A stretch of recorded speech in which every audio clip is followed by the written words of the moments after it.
and welcome to the Victorious Living Solutions podcast. I'm your host, Nikeya Young, and today we have a great show planned for you. I am joined today by my lover, my best friend in the whole wide world, my tech support guy, my encourager, everything you guys see me doing. This is the man behind me, the wind in my sails, cheering me on and encouraging me to do it. My baby daddy, Mr. Rodney Young. How are you? I'm doing great. Thank you so much for joining us. Thanks for having me. All right. So you guys, I'm telling you, I did not prep him for this beforehand because I wanted us to have straight talk. I wanted it to be as real and raw as possible. And today's subject is a subject that this is a subject near and dear to me. Today's subject is called Strong Men Love Strong Women. Ooh. All right now. So let's clarify what we mean by strong men, and let's clarify what we mean by strong women. So I'll give you the chance. What do you think about when you think about a strong man? What does that look like for you? Well, when I think about strength, I think about someone who's strong in their convictions. Mm-hmm. When I think about strength in a guy, I think about internally. Yeah. Like somebody who is internally strong, someone who knows who they are, someone who is confident in who they are, and someone who has something to offer, and someone who's not afraid to lead. Okay, someone who's not afraid to lead. Come on, Alpha. All right. So let me tell you guys what I think about when I think about a strong woman. A strong woman is someone... Muscles. You got muscles. I got muscles. I've been working out. She is strong physically. But aside from physical strength, a strong woman, I think, is someone who is confident in who she is and whose she is. She loves God. She loves other people. When I think about strong women, I think about someone who is very smart and intelligent, but also has the people skills to know when to speak up and when to hold her peace. Because it takes just as much strength to close your mouth sometimes, ladies, as it does to fling it open and just let all of your opinions fly out with reckless abandon. It's a lot of strength in shutting up sometimes. Quiet strength. Because strong women, I believe, are the kind of women who peep a lot. We peep everything. We know discernment on 100. But we use wisdom, that's the word I'm looking for, to know how to deal with the situations as we see them. How to deal with them in a godly way. Because we can fly off the handle, ladies, you know how we do. But God doesn't want us to do that. So that's what I think about when I think about a strong woman, a wise woman. So you're not thinking about somebody who can just speak their mind? Now, if the situation... Because, if the situation calls for it, it can get live. It can get live. But I believe a strong woman exercises the fruits of the Spirit. So... there's a lot that goes in the strong woman. She's very ambitious. She's virtuous. All that fun stuff. So those are just some of the attributes that I think about when I think of a strong woman. So let's talk about strong men loving strong women. And the reason I wanted to talk about this subject today is honestly, there are a lot of strong women that I know and admire and that are single and are feeling a bit discouraged because at times they can be perceived to be too much. And they're either getting messages directly from society or indirectly from men that they need to somehow tone down who they are, scale it back, not be so much. Don't, you're too ambitious. Men aren't gonna like that. Men want someone that's too aggressive. Men want someone that's quiet and meek and lowly and doesn't really say anything. So I just wanted to, and I believe the reason that notion is out there is because there are a lot of backwards definitions or examples of strong men and strong women. I believe that a lot of things we've seen growing up in like our parents' generation and different stuff like that has just been flat out toxic. And we're having to, late Gen Xers and millennials, we're having to unscrew our minds from all of that we've seen and try to learn from some of the mistakes that we've seen, I think. And I believe because a lot of us have not done the inner work, or this generation, I will say, millennials and Gen Zers, we're like the life coaching, like we love therapy. Like we're working hard. Therapy. I will say we are the generation that, when our parents' generation was just like what happens in this house stays in this house.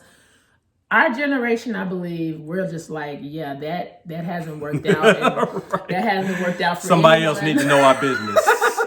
Somebody else needs to know our Somebody business. needs to know and help us. Like, what happens in this house stays in this house is the reason our generation is in therapy.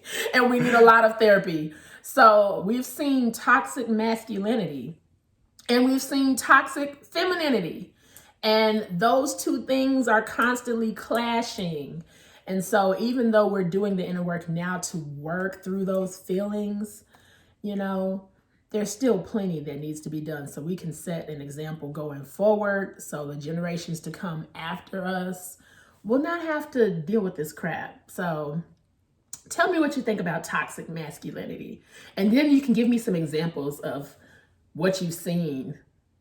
Toxic masculinity. Toxic masculinity. All right. So first off, what are you calling toxic masculinity? Because when I first heard the term, I was taken aback a little bit. Really? I'm like, why masculinity got to be toxic? Like, what's wrong with being a man? So what would you say is toxic masculinity? And then I can comment on that. Awesome. So what I say is toxic masculinity is the stereotypes that come with being manly per se. Some toxic examples I would say, for example, is feeling like you have to be a chauvinist pig. I don't know. Yeah. Like just doing too much. Like, woman, cook my meals. Or just like not really respecting women the way that they should.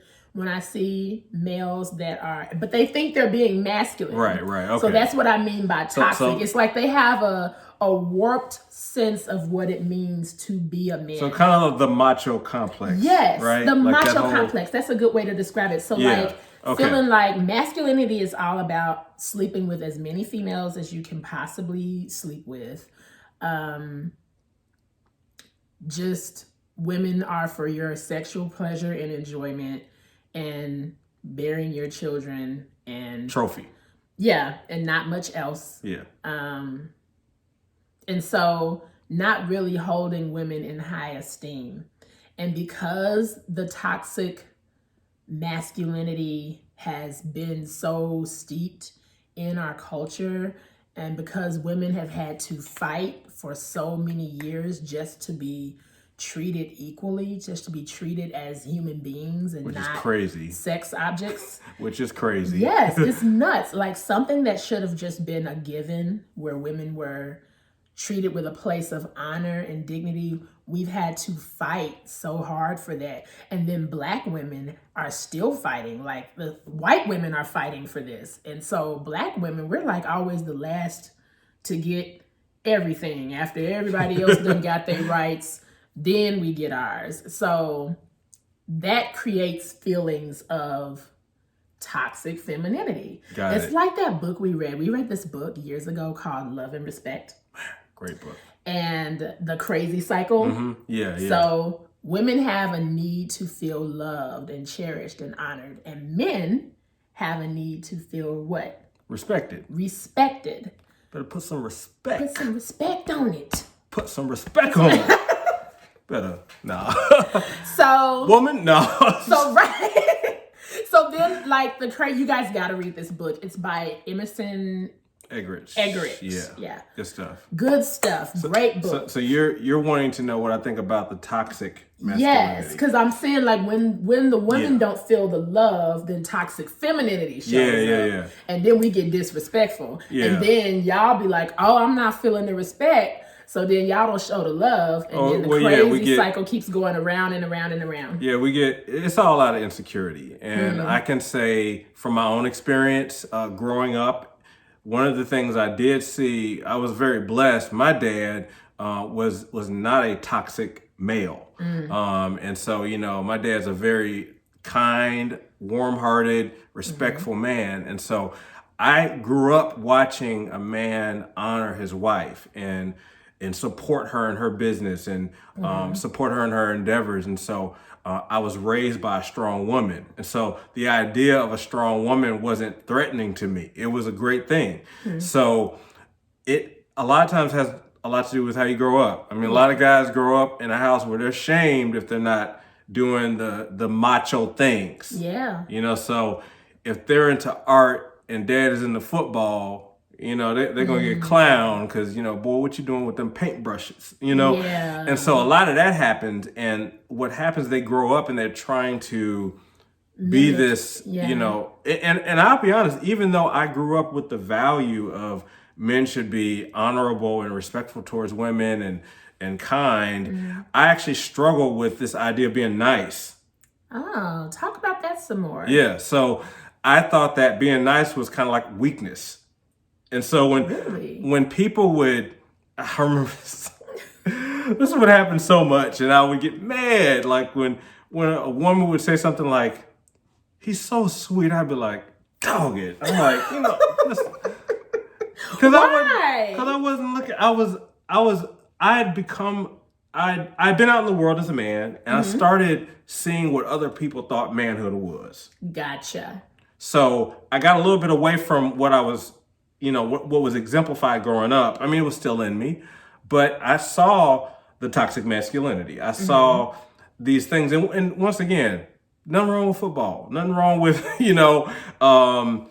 sports or whatever it is your interest. But the idea that a man has to be cut a certain way and has to have this certain style about him that makes him a man, I think that's what the problem was. And so I didn't see kindness as strength. It took me a while. Now I do now.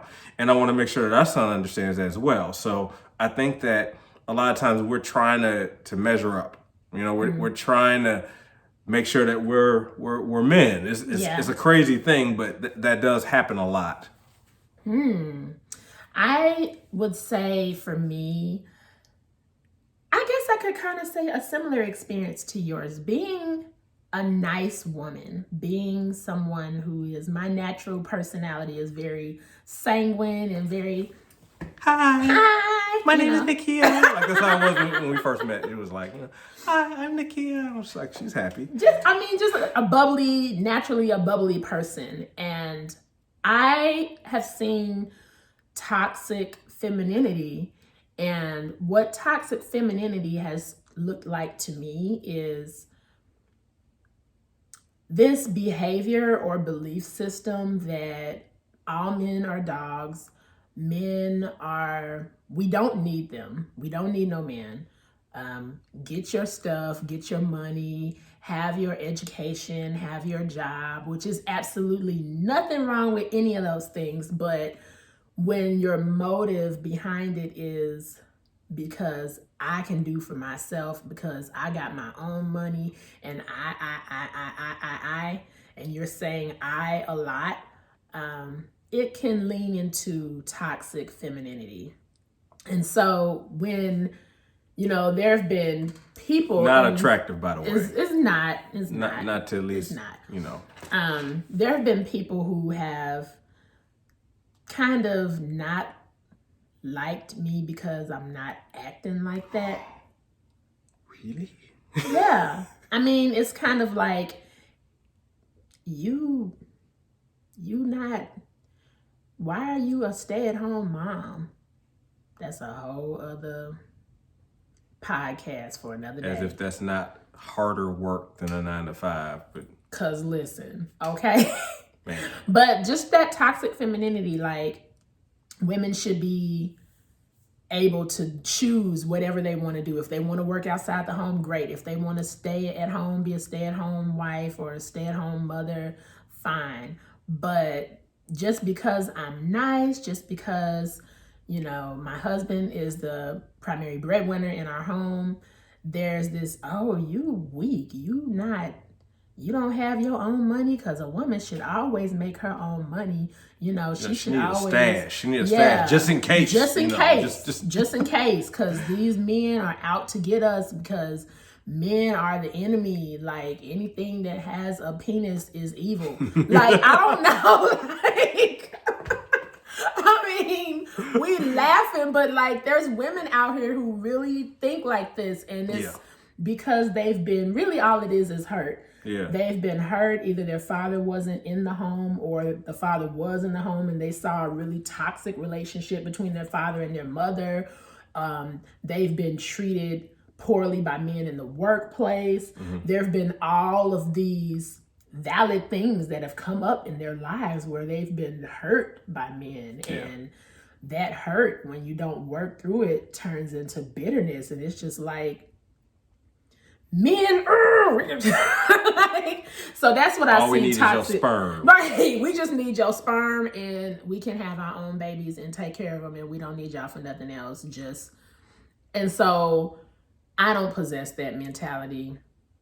That's toxic. And so I define myself as a strong woman, because my strength comes from God. Thank you. So now that we've gotten all of those definitions out of the way, let's talk about the subject: strong men love strong women. And what are some of the things that let you know that I was a safe, non-toxic female, and that that you would like to be in a relationship with? Let's start there. Okay, what made me know that you were safe? I don't think I was thinking about safety, but I mean, not like that I'm physically violent or anything, but that, you know, safe, trustworthy, like I'm a safe person. Yeah. So I knew that you didn't have anything to prove. That was the biggest thing. You didn't come off as someone who felt like they needed to prove their dominance or prove their power or prove their, you know, I know some women like that. They feel like they gotta overcompensate with strength to make sure you know that you ain't about to mess with me, that I'm gonna have the last word, I'm gonna dominate the conversations, and and you didn't do that. So you were kind once again, but the balance was, I knew that you weren't weak because because I saw that, one, you had taken charge of your own life. So yeah, you did have your own money. You did have your own car, your own apartment, and you were very ambitious. And for me, I said, oh, that's somebody I can build with. That's what I'm looking for. You know, so I didn't want someone who was just gonna be like, whatever you like. You know, like to me, that's not fun. Like I wanted someone who was bringing something to the table, and someone who I could go on a journey with. Okay. Good stuff. Okay, so let's talk about this a little bit, because there are some men that do want a whatever you like type of girl. And what is that about? Why are some of these men like this? Can you help their brothers out? Like, man, I don't even know, to be honest. I mean, I can only speculate, but I can only speculate to think that maybe it has something to do with, maybe the woman is somehow or another filling a void for them. So I gotta have this like sex symbol on my arm, who doesn't really, I have to feel powerful. So if she's too powerful, then I'm gonna be threatened by that. So I can't have that. I gotta have somebody that's like, if I'm here, she gotta be here, you know? And that's my thought, is that men maybe be a little bit insecure.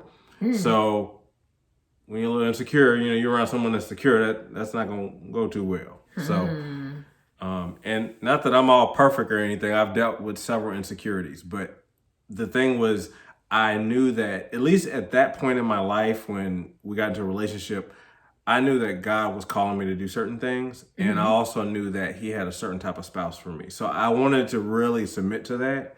And that was important to me as well. Awesome.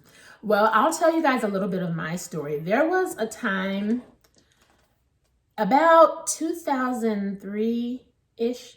Yeah, 2003, where I dated a guy. This was a very short-lived situationship. I don't even know if it counts as a relationship because it was only like, he didn't last that long. I think he lasted about 3.5 months, but A quarter. a quarter. That was my third quarter, honey. Third quarter.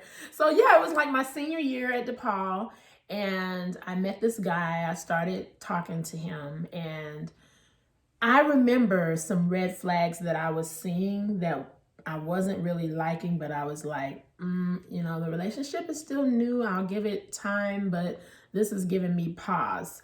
And what it was I was about to graduate, and he did not have a college degree. That was not something that bothered me. He had a job. He had a good paying job. He worked security. He had his own car. He had his own apartment. So it wasn't like he was a bum. So I wasn't like, you got to have a college degree to be with me. Like, it wasn't a thing for me, but it really bothered him. And the closer I got to my graduation date, I'm all excited, getting prepared and everything.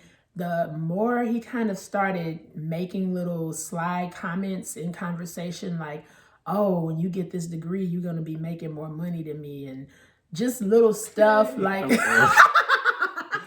that awesome? like, just kind of Add more money to the pile. Hey, but I mean, he was saying little slick comments like that let me know that, like, oh, he's gonna have a problem with me being at a certain stage and him being right here. So I remember in a situation where he was looking for another job, and I was like, oh, I'll help you. I help him get his resume together, all this stuff. But it didn't matter how supportive I was being or how encouraging.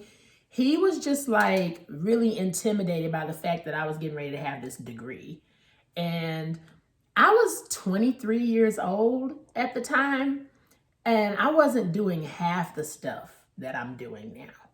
And so that relationship fizzled out pretty quickly, thank God. And then 3 years after that, I met a strong man. Now, the funny part about this guy was that he looked the part of a strong man, like all Macho. the stuff. Yeah, like, you remember those Planet Fitness commercials where they would talk about lunks in the gym? Like, Right. So, like, he was that kind of person. He had all the, but it was, I'm masculine. But he couldn't handle little old me having a college degree. And I had a bachelor's degree in psychology. You can't even do a lot of stuff with a bachelor's degree in psychology. I tried. Like, you gotta have a master's degree in order to really make money in psychology. But anywho, women I know go through stuff like that all the time. And he was talking marriage. He was saying all the right things. And every now and again, when I'm just in my, just every now and again, I think about what would my life have been like if I ignored all of those red flags and married him anyway. Because sometimes as women, we do that. We think we can change a person. We think, we see the red flags waving, banners waving in the air, and we go, I can change that, or I can just pray that away, or God will just fix it. I know that if I had ignored all those red flags, I would have derailed my whole life being with someone like that. Just everything that I'm doing now, we're sitting here, we're working on this podcast. So on the flip side, I wasn't even doing all the stuff that I'm doing. I've done since I've done acting, I've done national television. You started doing that pageants. when we started dating. Yes, because I met someone that saw my ambition and saw all of the potential in me. And instead of being threatened by it, he was just like, yes, like, how can I help? It was sexy to me. Look, he thought it was great. Look, we dated at that point maybe for about a couple years or about a year. Maybe We it was dated about a like year. just as I was discovering. It was about a those year or things two about because myself. it was about 2019 when you figured that out. When you started getting into the No, not 19. It was 18, yeah. So when she did that, I was like, time to put a ring on it. She got into 2008. 2008. I said 18. Man, that's a long time ago. Right. Yeah. So Like yeah, 2007, 2008. Yeah. So when you started pursuing that vision, Yeah. and started making traction, that really, I was like, yeah, I'm about to put a ring on it for sure now. I mean, like I knew I wanted to do it anyway, but there was something about when you really went forward to that, and I was like, yeah, this is definitely my life partner. So. And that, ladies, is a really important point to look for. I started diving into all the dreams that were always in my heart to do, and he did not run for the hills. If anything, he like dug his heels in and was like, how can I help? Like, this is so cool that you're doing this. This man was lugging me all over Chicago with my model bags, watching me go to fashion shows, do plays, driving me across the country to do beauty pageants, like just nurturing and supporting my dream. And he's consistently done that for years. So ladies, just know that strong men love strong women. If you've got ambition, you've got talent, you've got all of these things in your heart, and you know you are a 10-gallon person, do not settle for someone that's 1 cup, because your 10-gallon personality and everything that you come with is gonna drown him. He's gonna just be like, I can't support that. Or he's gonna try to make you feel bad, or try to, like, I don't know, do something to sabotage it because it makes him feel insecure. You have any final thoughts on that? Yeah, I think that you actually helped me though as well in terms of the whole being able to love you as a strong woman, because you didn't make me feel, you didn't start projecting on me some sort of a disrespect. Right. You know, so once again, you didn't feel like you had anything to prove, and you knew how to, you know, you could say certain things, but you wouldn't. You know what I mean? I saw that, you know, and so I saw that self-control, that ability to be patient. There's some things it took me 10 years to get, whole nother podcast. But, you know, just having that respect. I always felt respected by you. So I always felt like, okay, this is not anybody who they're going to take their strength and try to run over me with it, you know? So I didn't feel like there was a need for me to feel threatened at that point. Awesome. So ladies, I mean, you know, that's a powerful thing as well. If you're in a relationship with a guy, man, look, all men face insecurities, all of us. And actually, many times when we start doing something new, most of us have no idea what we're doing. But she'd be like, yeah, you can do it. You know, so, I mean, it was sincere, So that support was coming really strong as well. And it was sincere. So that made it very easy for me to support you and not run away because you had strength. Thank you for that. So the love and the respect go both ways. When we honor and reverence and respect our husbands, it makes it easier for them to shower us with the love that we need. And then the crazy cycle does not start. If I start treating him with disrespect, it's gonna be I'd be like, woman. He gonna start withholding love, and I'm gonna be like where the love at? You don't know. And then, like, if I'm not getting love, then it makes me feel like mad. Then I'm increasingly disrespectful, and then the crazy cycle goes around. Well, yeah, I mean, we're not perfect. That's happened, and so when that's happened, it's always weird because somebody's got to break down and somebody has to be the first person to apologize. Somebody's got to stop the cycle. Stop the crazy cycle. It's always hard to stop the cycle because you feel justified, you know, in keeping it going. Well, she said this to me, so I shouldn't have to, you know. I don't care if she just had a bad day. You know what I mean? So a lot of it has developed as a result of, you know, learning about relationships. I mean, we've read about it, but, you know, God also just really speaking to us and guiding us in the relationship. I mean, that was really, really key. So, I mean, me even recognizing her strength, a lot of that God helped me do. I mean, you know, I would pray and God would remind me about things about her, or, you know, even just this podcast, you know, God spoke to me like, hey, you need to really support this. So the God involvement, you know, I think really helps men to be able to really value strong women. I think it's very difficult for men to do that if they don't have God as their security. Say that again, please. No, I'm saying if a guy, and I really, you know, man, hats off to these dudes who like are like married and they're doing it without God. I have no idea how you do it, but but my relationship with God is really the foundation of my life. So that's where my security lies. So when I feel insecure, I go to him and he helps me to figure out what I need to do or how I need to handle the situation so I don't end up mistreating you. You know what I mean? Just because I'm feeling insecure about something. Everyone feels insecure about stuff. We just have to respond to it a different way. God is my security. So he shows me how to value you. He really does. Like, and I'm not being like super spiritual, y'all. Like, this is real life. Like, I really do pray about my marriage, and God either puts thoughts in my mind or might lead me to a scripture or something that shows me how I need to treat my wife. So I can't even take the credit like, yeah, I'm just a strong man. 'Cause, you just need to be strong. No, like, I mean, if you get into a relationship with God as a guy, God really does come alongside and direct how you treat the woman. I mean, that's really how it rolls.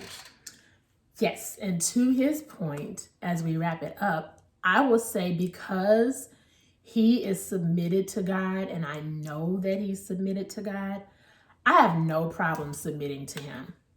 I don't, because don't that make you weak? See, and that's the man. Oh, I thought you was a strong woman. You submit. You should talk about submission. Submission. I know when I said that S word, the S word. Was like, somebody probably just like threw their phone. Bleep like, I'm not. We're not gonna edit it out either. I said submit. There, I'm submitting to my husband as he's submitting to Christ. And so let's talk about real quick, because I feel like we can't close drop that bomb and just we can't just like, okay, bye, y'all submit, peace out. And they're gonna be like, what? Wait a minute. What do we mean by that? Okay. Let me. When people say submission, they think of, I don't know, like they get this picture in their head of I gotta be on a dog leash. And whatever you like. He gonna be walking me around like sit. No, that's not what we mean. No. That's not it. It's voluntarily putting yourself in a position to be led. So it's a voluntary thing. Like, I'm trusting you as the leader to make whatever decisions or, you know, whatever it may be. Now, I'm gonna tell you, this really does take strength. Like, for real. Because I've seen my wife submit to certain things, that certain directions or certain situations that I kept us in, and it was hard, okay? You know what I'm saying? It was a hard thing to endure. But I've seen her do that, and then God eventually gets to me and says, okay, yeah, you need to change that situation. But she doesn't say, well, if you ain't gonna change the situation, I'ma just, you know what I mean? Like, she waited for me to get it. You know, so there've definitely been situations where you've trusted me, and even though it was a very difficult situation, and I think that because you could have very well just got up and said, no, I'm not doing this. I can't make you do anything. Yeah, I can't. I can't make her do anything. Trust me, I can't make her do anything. So yeah, if she does something, it's a choice. Trust me. It's, even if she don't like it, she's like, you know, I'm gonna choose to do this because I'm on to God. All right. I mean, that's exactly it. Like, and there are times when I'm submitting to him. There are times when he's submitting to me. There's a give and a take with submission. It's not about, like, I don't know, people have this slavery, ownership, weird, like all kinds of strange connotations come up in people's minds when they hear about submission, you know. You know where I submit to my wife? like always, when it comes to other women, she's off the bat right. It doesn't matter. Like, I've already made that decision. She's right. She is right. Because I know that my wife has a certain anointing and instinct when it comes to discernment, when it comes to women. And I'm not just talking about like, you know, some girl that's trying to talk to me or something. I'm talking about just in situations. You know, she understands and knows women. And that's something I've really come to value. And I'm like, if it even sounds crazy, I'ma just trust it. Okay. You know, so that's one area where like, no, you drive. Like, if you think that, you know, I shouldn't hire her, okay. You know, whatever it is, you know what I mean? Because she knows. So yeah, I do submit to her. Yeah, I mean, it's about submission is strong people, whether you're a strong man or a strong woman. You have to, in order to be a good leader, you have to know how to follow at some point. Everyone who is a great leader that you can think of, they sat under someone and followed and learned before they got elevated to the status of being a leader.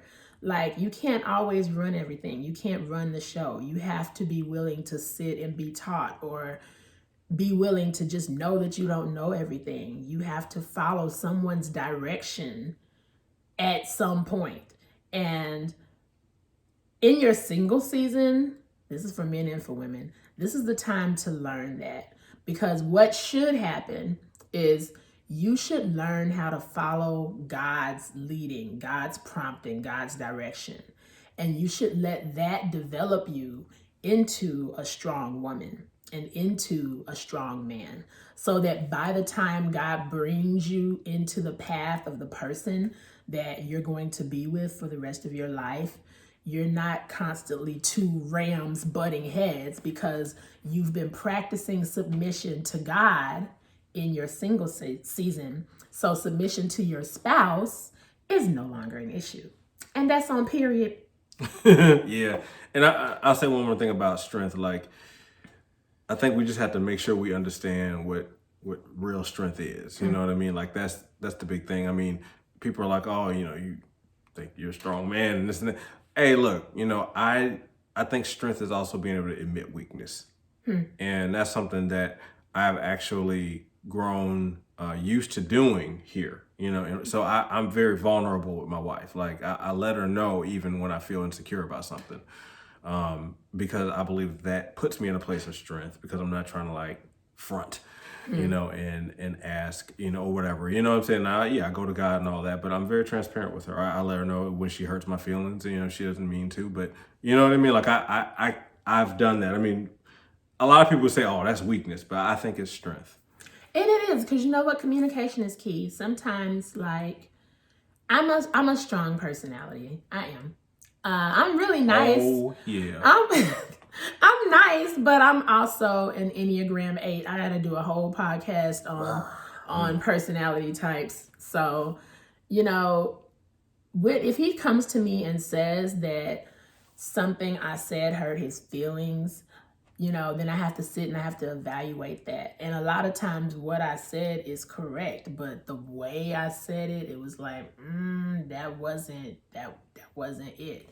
And I'll have to be like, oh man, you know, I'm sorry, I didn't mean to be harsh or whatever. It happens. It doesn't happen often. I've grown a lot over the years. Your breath stinks. I ain't never said that. I'm just trying to be honest. I have not said that. If my breath stink, I hope you tell me. I would. I wouldn't say it like that. I actually got some mouthwash before this interview, because I didn't want you to. He's a mess. But I mean, like, just to be able to openly communicate with each other like that, because what toxic masculinity would do, instead of just being like, babe, you know, you didn't have to say that like that. That kind of hurt my feelings. They would just not say nothing and just hold it in. And be mean. And be low-key salty. And if you do that for years and years and years, that's gonna erode your relationship. Or just one day the man ain't gonna say, he ain't gonna be able to take it no more, because he done sat on years and years and years of letting stuff bother him Because and trust not me, saying no nothing. man is cool with that. Right. No man is cool with being disrespected. I don't care who you talking to. And then one day it's going to blow up. Yeah. It's going to blow up bad. So you might as well have open and honest communication with your spouse about that. And I think that's a very strong thing to do. Like, I love men who communicate, and he has no problem communicating. That is very strong to me. Like, toxic masculinity says you got to be a silent type and the silent, brooding. I don't know, like, what be wrong with people like I mean, but once like, again, you know, I'm not going to say nothing. You just figure it out. Like, how am I supposed to read your mind? Like, I don't know. yeah, but once again, I mean, but these were things that were learned. I mean, a lot of this stuff was not natural for me. So learning to be vulnerable, like I learned that when I was a single guy, you know, from a very powerful ministry called Singles Pleasing the Lord. Yes. You guys, SinglesPleasingTheLord.com. check them out. Check all them right. out. But, you know, I learned that they were teaching that women value transparency and openness. And, We do.